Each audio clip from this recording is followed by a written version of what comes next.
भरी भरी आबो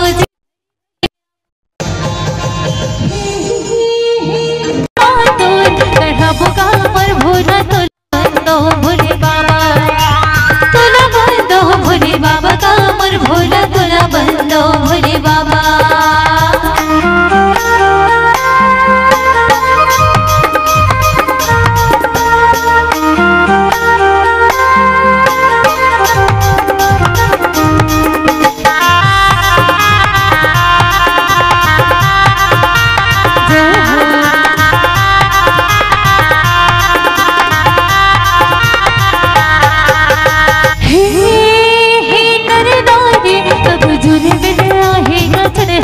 नरियर भेला नर नारी सब जुल्म ले आएगा चढ़ाए नरियर भेला, नर नारी सब जुल्म ले आएगा चढ़ाए नरियर भेला, नर नारी सब जुल्म ले आएगा चढ़ाए नरियर भेला।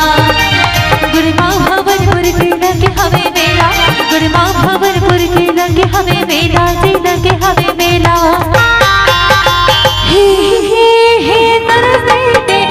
भोला कामर भोला तोला बंदो भोले बाबा, तोला बंदो भोले बाबा, कामर भोला तोला बंदो भोले बाबा। भवनपुर में राजे काले सोहे बाबा, भवनपुर में राजे काले सोहे बाबा जी, काले सोहे बाबा। देखो हमारा दाई माना कितना सुंदर मीठी मीठी ताली ला बजावत है, आगो के मन और पीछे के मन हमन तो लुका गहन के आराम करत है, ऐसा नहीं बने। कहे जाते हैं सबसे भोला देवता अगर कोई है तो यही भोलेनाथ महाराज।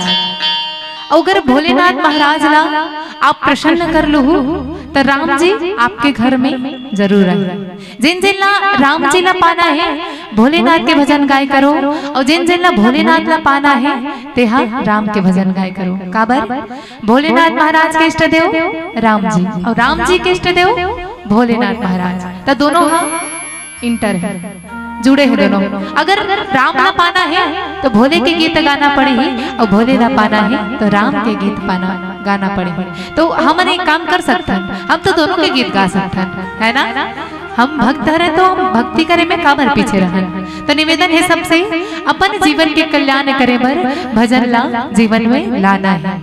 काबर आप चुप्पे चुप्पे जब घर में ढेरत हो तो भजन नहीं कर सको, अकेला अकेला भजन नहीं हो, है ना। लेकिन सत्संग के अगर चर्चा जेकर चलत है ओकर भक्ति हम बिल्कुल कर सकते हैं। तो निवेदन है सबसे अपन जीवन के कल्याण बर भजन ला अपन जीवन में लाओ, और एक काम करना है।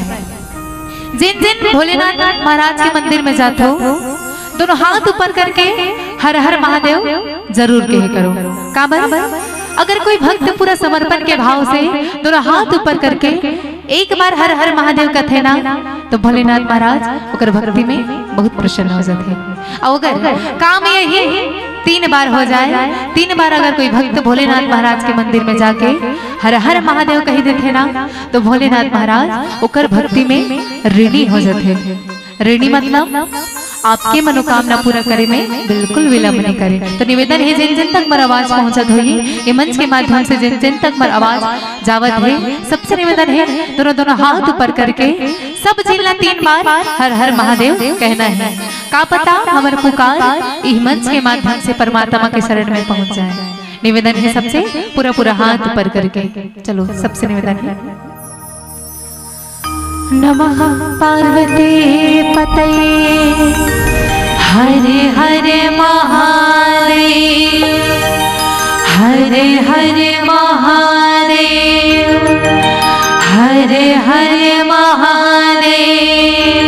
अगर हाथ ऊपर करके मिट मिट ताली साथ कहना है का जब हरे हर हर हर बोला गुरु महादेव हरे हर हर हर बोला गुरु महादेव जब हरे हर हर हर बोला गुरु महादेव हरे हर हर हर बोला गुरु महादेव जब हरे हर हर हर हर बोला गुरु महादेव हरे हर हर हर बोला गुरु महादेव जब हरे हर हर हर बोला गुरु महादेव हरे हर हर हर बोला गुरु महादेव।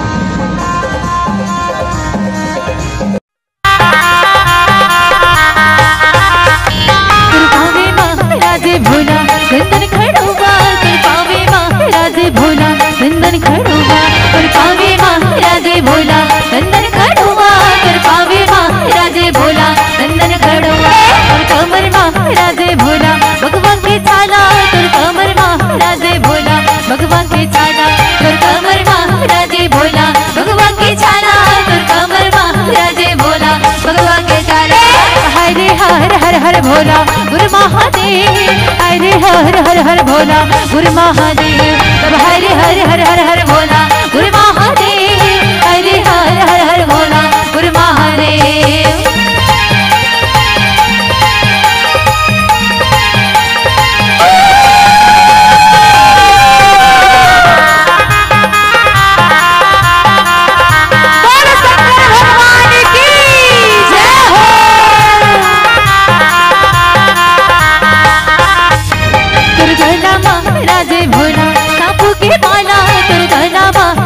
भोला सांप के माला तुर गला महाराजे भोला सांप के माला तुर गला महाराजे भोला सांप के माला तुर काने महाराजे महादेव बिच्छू के बाला तुर काने महाराजे भोला बिच्छू के बाला तुर काने महाराजे भोला बिच्छू के बाला सभी तरह हाथ बिच्छू के बाला हरे हर हर हर भोला गुरु महादेव, हरे हर हर हर भोला गुरु महादेव, हरे हर हर हर हर भोला गुरु महादेव, हरे हर हर हर भोला गुरु महादेव, हरे हर हर हर भोला गुरु महादेव, हरे हर हर हर भोला गुरु महादेव, हरे हर हर हर भोला गुरु महादेव, हरे हर हर हर भोला गुरु महादेव, हरे हर हर हर भोला गुरु महादेव, हरे हर हर हर भोला गुरु महादेव, हर हर महादेव।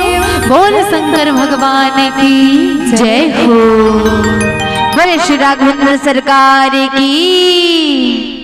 अवन सुंदर भगवान भोलेनाथ जी महाराज माता पार्वती ला राम कथा सुनाए बर लगे और ऐसे सुंदर प्रसंग झलक थे भक्ति के प्रसंग, और जहाँ भक्ति कौन तो स्वयं भक्ति माता सबरी। ये रामचरित मानस में ऐसे दो जन माता है जकर वास्तविक नाम के चर्चा नहीं है दाई। एक तो माता कौशल्या के नाम और दूसरा माता सबरी के नाम। आप मन विचार हो माता कौशल्या के नाम ला जब ले सुने हैं कौशल्या सुने हैं नहीं दाई, सबरी के नाम ला जब ले सुने सबरी सुने हैं, ये कैसे कहा नोनी है। तो जैसे दाई हम नाहन वो राजपुर है नहीं, सब झल बताई हमार मन के नाम ला कोनो सुरता नहीं है हमला पता है न, लेकिन गांव का नाम कहन कहन सुरता रहते। राजपुर के टीम बैठे रही वो न, राजपुर के नौनी मन बैठे रही, राजपुर हिन नौनी मन बैठे रही। मतलब नाम भले सुरता नहीं है लेकिन गांव का नाम सुरता है, और गांव के नाम के माध्यम से हमारा नाम बन गए राजपुर हिन। सरगिला है तो सर्ग है ऐसने ऐसने सब जन के नाम बन जाते। तो माता कौशल्या भी दक्षिण कौशल हमारे पहले ये छत्तीसगढ़ मध्य प्रांत के हिस्सा रही, और ये मध्य प्रांत में एक उत्तर कौशल रही और एक दक्षिण कौशल रही, और जो दक्षिण कौशल रही वही बने छत्तीसगढ़।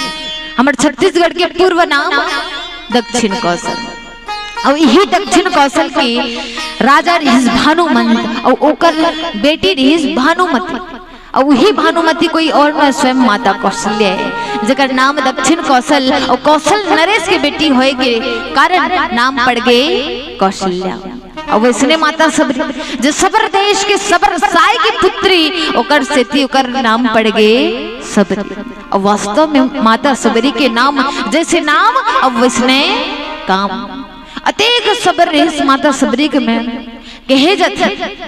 आज जैन भगवान राघवेंद्र सरकार अपन हाथ से मधुर मधुर सुंदर फल खिलाते माता सबरी, ये सौभाग्य ला प्राप्त कैसे कर। तो एक दो दिन के प्रतीक्षा से नहीं दाई, कई वर्ष से माता सबरी भगवान की प्रतीक्षा करे। कैसे माता सबरी मात्र 12 वर्ष की कन्या रही, 12 साल की कन्या, और 12 साल की उम्र में पहली तो सब जानते हैं हमारे बाबा मन दाई मन पहली बाल विवाह हुए है ना, प्रथा रही से कि लड़का मन ना रहे तब भोले ओकर मन के पैदा नहीं हो रहा है तब भोले ओकर मन के बिहाव तय हो जाए। बेटी होई तो मोर बहू बनेगा और कर बेटा होई तो मोर दामाद है नहीं उसने होए। तब माता सबरी के घलक 12 वर्ष के होइस ना तान ओकर पिता महाराज विवाह तय कर दी सबर साए। और जब विवाह तय करिस तब विवाह में एक रस्म रही। रस्म में का कि जैसे जैसे भावर चढ़ी वैसे वैसे छेरी बोकरा के बलि चढ़ना है। और कैसे बलि चढ़ना है तो एक कनिक नहीं गायो, एक नहीं बल्कि हमारे हिंदू धर्म में कितना भावर होते तेला बताओ पहले आप सबो झल्ले होते इसी लागते भावर है नहीं कितना भावर होते 60 70 7 ना हाँ 7 भावर होते। अब इस 7 भावर में 84 टन भेड़ बकरी के जाना रिस बलि चढ़ना रिस कैसे एक भावर जब गिंजरती तो एक भावर के पास एडहन देवता कुरिया में 12 टन छेरी बोकरक बलि चढ़ेगा एक भावर में 12 टन। अब भावर तो 7 टन होते था 12 सत्ते 84 टन एक कने केगा 20-25 टन रहते नहीं कोई पाले रहते तो धनवान हो जाते छेरी बोकरा पाले अब 20-25 टन हैगा हमारे पैसा है नहीं काबर सब झन ज्यादा थे बलि चढ़ी है ना। तब माता सबरी के विवाह में यह नियम रही कि जैसे जैसे भावर चढ़े वैसे वैसे छेरी बोकरा के बलि चढ़ना एक भावर में 12 टन।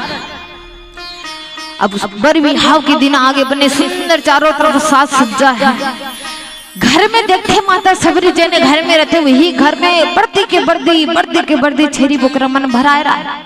माता सबरी अपन संगवारी मला पुछते कसबो बहनी हमार घर में रंग रंग के प्रथा है तैसी लागते हैं सबके घर में शादी बार भी आओ होती तब तोरण पताका सजाए जाते गौ के गोबर लिपाए जाते चारों डान छुरी छटक करे जाते। हमार घर में यहाँ गौ गोबर का नोहर आ जाए छेरी बोकरा के गोबर गुन जाए है बड़ा का गोबर बड़ा का छेरी एकरे से स्वागत कर ही का बैठार के लाई का बरतिया मन छेरी मन इसने बात काबर रखे देख छेरी बोकरा माता सबरी के बात ला सुन के ओकर संगवारी कथे बहनी तेनी जाना सो ये छेरी मन के बलि चढ़ने वाला है तो जैसे जैसे बिहाव होई जैसे जैसे तर फेरा होई जैसे जैसे ते भावर लेबे वैसे वैसे बकरी मन के बलि चढ़ा माता सबरी कथे का ये बलि चढ़ना जरूरी है का बलि नहीं चढ़े तो हमार बिहाव नहीं हुआ संगवारी कथे नहीं हुआ बहन ऐसे भी तोर ग्रह में तोर जीवन में एक दोष मांगलिक दोष अब वो दोष दूर करना ता ये बकरा मन के जान देना जरूरी है बलि चढ़ना जरूरी है बलि नहीं चढ़े तो तोर वैवाहिक जीवन में संकट आ सकते तोर पति के जीवन में संकट आ सकते। जब अतका सुनी से माता सबरी ओकर जी कांप गएगा अरे हे भगवान कितना बड़े अभागिन हो मैं मर एक नानचिर खुशी भर के मैं पति के सुख पाऊं ससुराल के सुख पाऊं परिवार के सुख पाऊं बस यही कारण से इतना टन भेड़ बकरी के जान जाते छेरी बोकरा के बलि चढ़त केवल मोर नानचिर खुशी भर अगर मोर बर ब्याह ना हो से मोर शादी ना हो से अगर भेड़ बकरी के जान बच जात है तो ऐसे विवाह मोला नहीं करना ये ब्याह में नहीं कर ऐसे करके मन में ठान ली माता सबरी लेकिन पिता महाराज ला कौन बनाए वो तो राजा है और ऐसे कौन से पिता चाहिए कि बेटी के ब्याह में तो है घर में बैठे रह माता सबरी के इस पिता ला बताना भी सही नहीं है माता पिता ला कौन समझा सकते हैं कबर होकर बरतो लड़का की खुशी ही सर्वोपरि है ना। तो माता सबरी मन में विचारिश कि पिता महाराज ला बताना भी सही नहीं है बिना बताए ही मैं निकल जाता हूँ तभी ये भेड़ बकरी के जान बाँची ऐसे विचार करके माता सबरी वही वक्त 12 वर्ष की मात्र कन्या रही जगर पास में सोचे समझे कोई विचार करे की शक्ति नहीं ऐसे कन्या 84 टन भेड़ बकरी की जान बचाए बर अपन संपूर्ण सुख त्याग करके जंगले जंगल जंगले जंगल जंगले जंगल भागे है और भागते भागते एक आश्रम में पहुंचे जे आश्रम लगत है मतंग ऋषि के आश्रम जहाँ सुंदर मतंग ऋषि महाराज बैठ के आराधना करत रहे जाके ओकर शरण में गिर गए। माता सबरी कहते हैं गुरुदेव आज ये अभागिन आज ये बेटी आपके शरण में आए मतलब अपन शिष्य अपन दासी बना के रख लो गुरुदेव आज से ये सबरी आपके सेवा करी हमेशा पर सेवा करे। गुरुदेव नाना प्रकार से समझाए कि प्रयास करे बेटी सबरी तर बिहाव है वो लौट जाओ जंगल के सुख ये आश्रम में रहना कोई आम बात नहीं है हम सन्यासी और सन्यासी जीवन बहुत कठोर होते जो बहुत बिरले ही व्यक्ति कर पाते इसे धर्म ला इसे कर्म ला लौट जा, अपन परिवार में जा। तो पिता महाराज तो प्रतीक्षा करत है। माता सबरी कथे, हे महाराज अब जे घर ला मैं छोड़ के आ गया ना, वो घर में मैं वापस नहीं जाऊं। और पिता महाराज के हिस बेटी थे जे घर ला अपनाबे, वो घर में जैसे डोली में बैठ के जात है, अर्थी ले उतर के आबे, अर्थी में ही वापस आबे, कभी वापस नहीं आबे।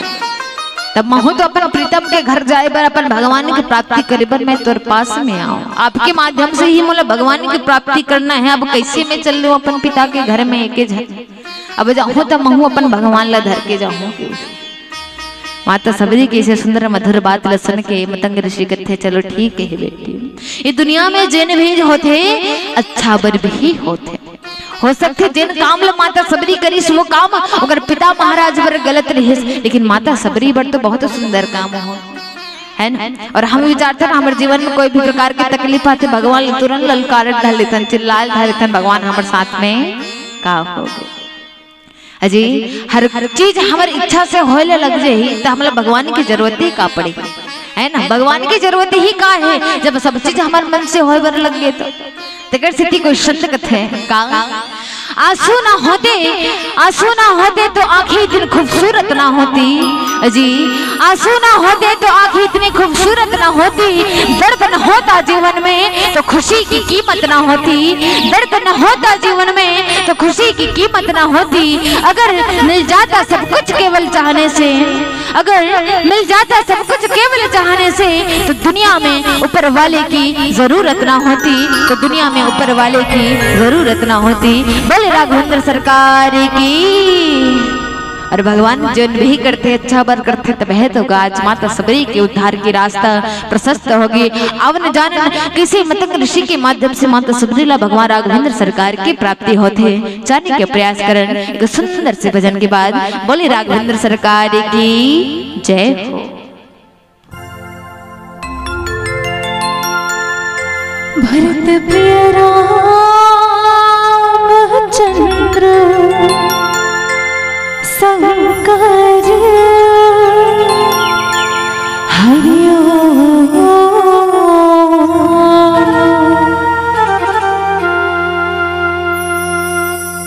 जिंदगी के नैया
ते ओढ़ ले चुनरिया प्रभु राम की दुबरिया तना है बर दुरिया उधार हो हिदा आए रे उधार हो हिदा मझधार माहे की डोंगा पार हो हिदा डोंगा पार हो हिदा मझधार माहे की डोंगा पार हो हिदा डोंगा पार हो हिदा जिंदगी के निहिया तेरा महे के भैया डोंगा पार हो हिदा जिंदगी के निहिया तेरा महे के भैया डोंगा पार हो हिदा हाय रे डोंगा पार हो हिदा मझधार माहे की डोंगा पार हो हिदा डोंगा पार हो हिदा मझधार माहे की डोंगा पार हो हिदा डोंगा पार हो हिदा मझधार माहे की डोंगा पार हो हिदा डोंगा पार हो हिदा मझधार माहे की डोंगा पार हो हिदा डोंगा पार हो हिदा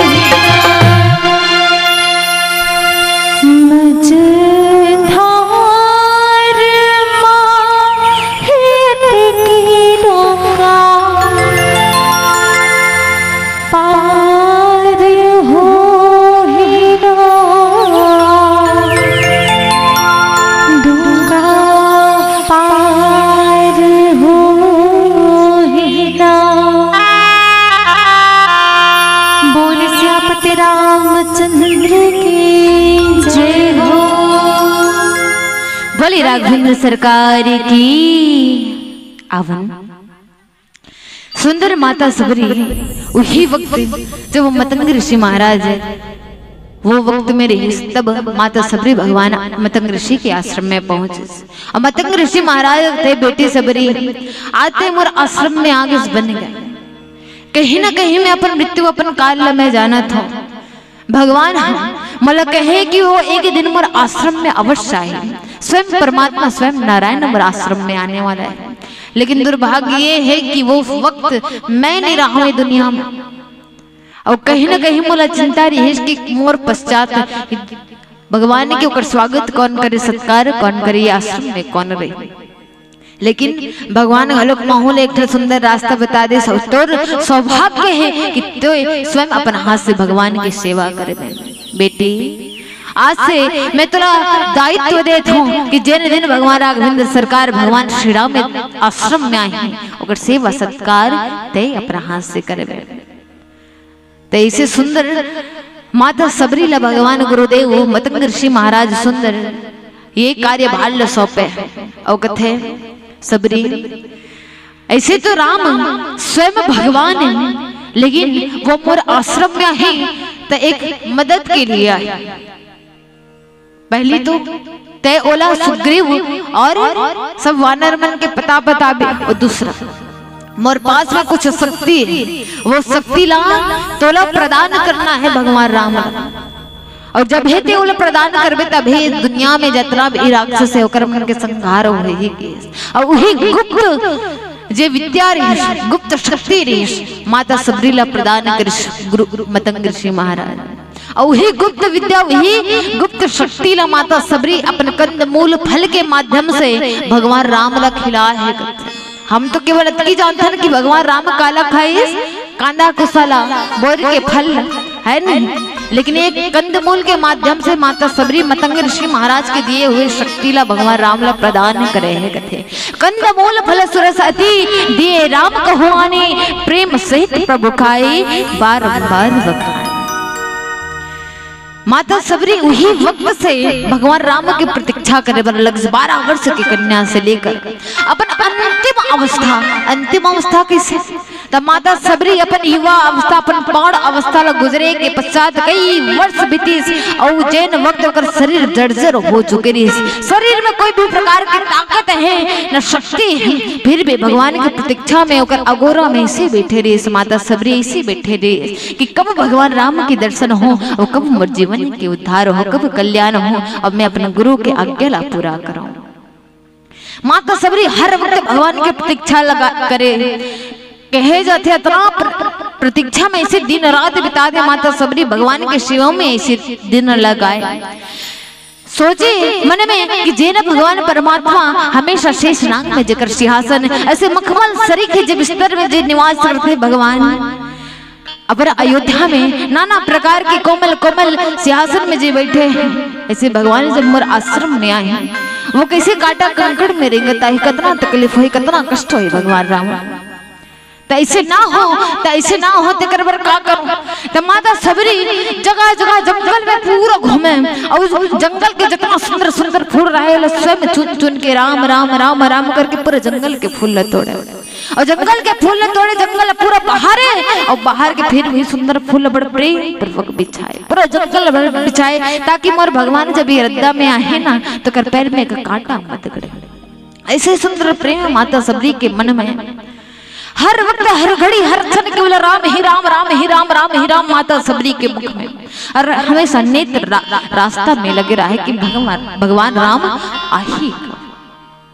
हम सबके मन में भी केवल एक ही भाव रहते, का भाव रहते दाई अब से देख रहे सब वही टांगला देख चाय वाला देखत हो आई कि पानी वाला देखत मिली सबो जन के जी करे में हमारे को आगे है जानत हो मिली हम सबके मन में का भाव रहते भगवान जब आही तक का करबो कथे नहीं राम के तो अंगना सजाऊंगी दीप जला के दिवाली में मनाऊंगी मेरे जन्मों के सारे पाप मिट जाएंगे राम आएंगे मेरे झोपड़ी के भागा जाग जाएंगे राम आएंगे ओ राम आएंगे आएंगे राम आएंगे ओ राम आएंगे आएंगे राम आएंगे मेरे झोपड़ी के भागा भाग जाएंगे राम आएंगे मेरे जन्मों के सारे पाप मिट जाएंगे राम आएंगे।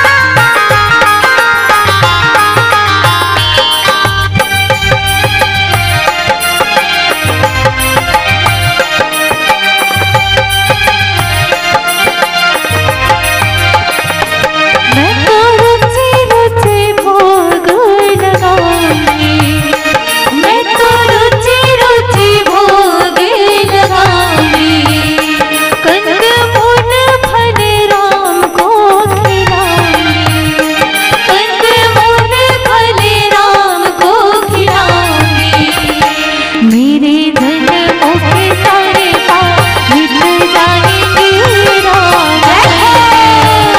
मेरे झोपड़ी के भागा जाग जाएंगे राम आएंगे ओ राम आएंगे आएंगे राम आएंगे ओ राम आएंगे आएंगे राम आएंगे और तेरा हाथ ऊपर करके कहेंगे क्या मेरे जन्मों के सारे पाप मिट जाएंगे राम आएंगे मेरे झोपड़ी के भागा जाग जाएंगे राम आएंगे ओ मेरे जन्मों के सारे पाप मिट जाएंगे राम आएंगे मेरी झोपड़ी के भागा जाग जाएंगे राम आएंगे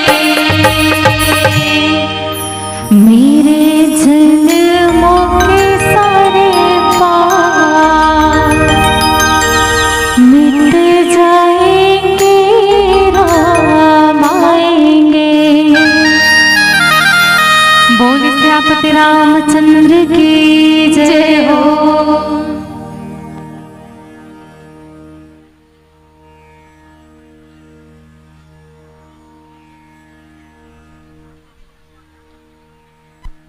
बोल दे राजा रामचंद्र की, उमापति महादेव की। चलिए बारी आपकी है, जोरदार तालियों की गूंज प्रदान करेंगे।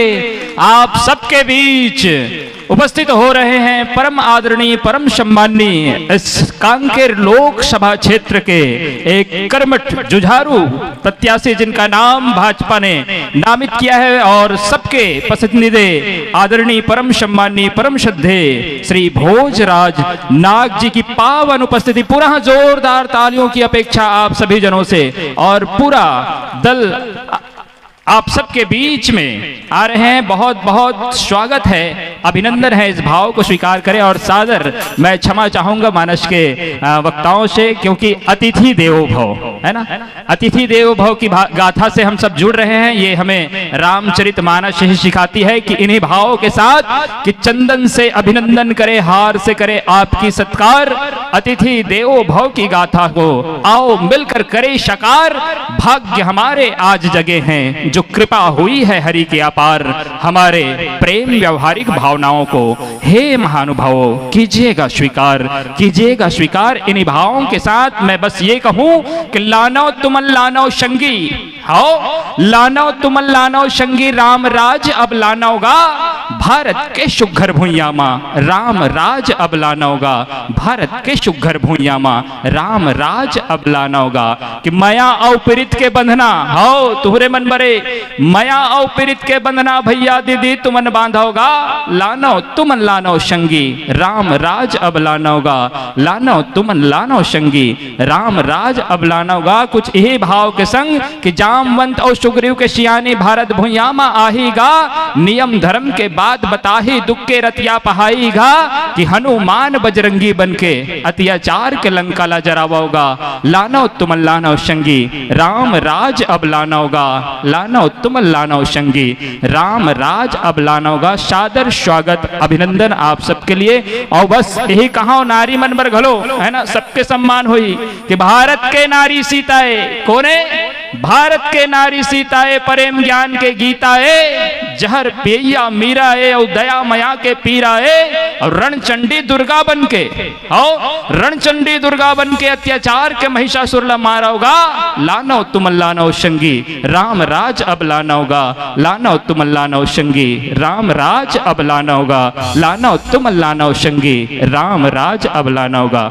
चलो इन्हीं भावों के साथ अतिथि देवो भव की गाथा को आइए सादर नमन करते हुए, आप सभी अतिथि जनों के पावन चरणों को नमन करते हुए इस भाव